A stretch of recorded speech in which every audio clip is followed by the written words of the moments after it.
Hey, Dream Chasers, thank you guys so much for tuning into this special behind-the-scenes episode with Cynthia. She's been kind enough to stay back and record just a few more minutes so you guys can get to know her just a little bit better. Cynthia, are you ready for some questions? Absolutely. How are you doing this morning? I'm doing great. See, this is what we're talking about, starting off the day with some fun. So we're not going to go crazy. It's going to be some fun questions. Let's start with, if you had to go to an amusement park, what is the first kind of ride you would have to do? Well, to be honest with you, I would have to get something to eat first. Now, see, this is why we would be friends. This is why we're friends. Yeah. Food comes before everything. So I would definitely get something a little bit light, and then I would go on the the scariest roller coaster in the place. That would be your I'd thing? go down from there. Yeah, but I would only eat a little bit, though. Yeah, well, that's probably smart. There. That's probably smart. I would be the one that would hold your bags, except for the water rides. I could do water rides, and you know how different roller coasters have different protections? I can really only do the ones where it comes over your head and keeps you in. Okay, the ones that's like a barrier. Yeah, well, the ones that where you're hanging. Yeah. I can do those, surprisingly. But the ones with just the bar, I get nervous. Really? Are you afraid the bar may open? I'm just afraid of heights, so to do it at all is just, ugh. But I'm afraid of heights too, but it's just like the thrill of it all. You just want to go with it. See, that's awesome. Good for you. Way to make that work. All right. What is a guilty pleasure that you have?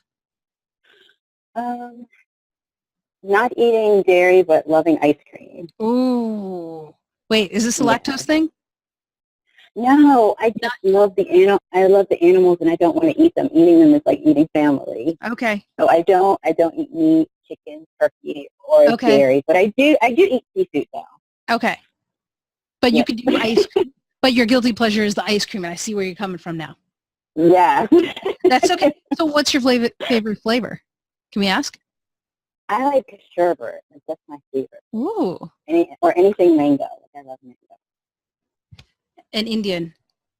As an Indian, you are after my own heart with that. Mango. Listen, we love our mangoes. Give us.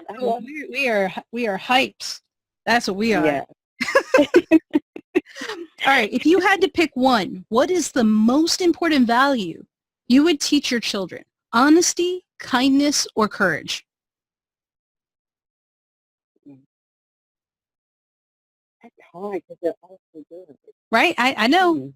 But and it's not like you wouldn't teach them down the road, but the first thing, the most important one you think the most important thing for me is honesty. Okay. If you can't get past the honesty, there's no kindness. There's nothing else for that. That's true. Honesty is the first thing. That's a good point. That's a good point. Everything starts from somewhere, right? Yeah, and that will be a foundation. Yeah, that's true. If you got to name a new country, how would you decide what to call it? And do you have a name? I would name it Hopeful.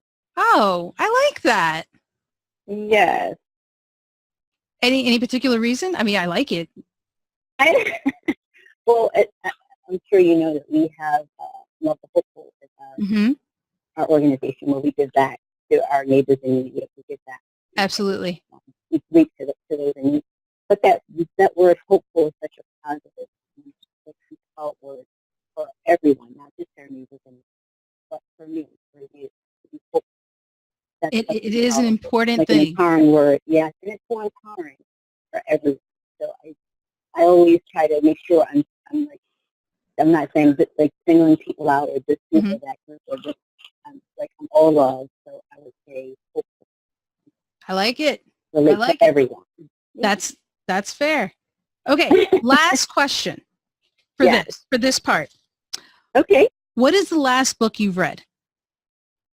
Say that again. What is the last book that you've read? The last book that I've read. Or listen to if it was an audiobook, I listen to a lot of audiobooks, but probably say one that's good. I mean, I read a couple, but I think I'm into the book now where Think and Grow Rich. Think and Grow Rich. Yeah. That's a good Yeah. book. Yeah.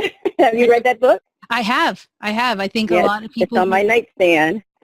Are you still reading it, or are you just almost finished? I'm like in the middle of it right now. Okay. So, yeah, Napoleon Hill. It's very deep. Yeah, it is very deep. I've listened to the audiobook, but I said I wanted to just get the book in my hand, feel it, and read a couple pages every single night before I go to sleep, so that I'm feeling something inspirational and positive before I go to sleep. I hear you. All right, Cynthia. So that was the, some would say, easier part. Now we're gonna trip you up with some rapid fire questions. I'm gonna put 30 seconds on the clock, and you are gonna select between this or that. Okay. Okay. All right. All right. Now the average of what people get in these 30 seconds are 9 answered. So let's see how you do. That's the average. Let's see how you do. Okay? Okay, let's do it. All right. I got 30 seconds on the clock, and it will begin. Hold on. Now. Train or bus? Train. Snow or beach? Beach. Cooking or cleaning? Cleaning. Baseball or football? Football. Club or bar? Neither. Bar. Okay.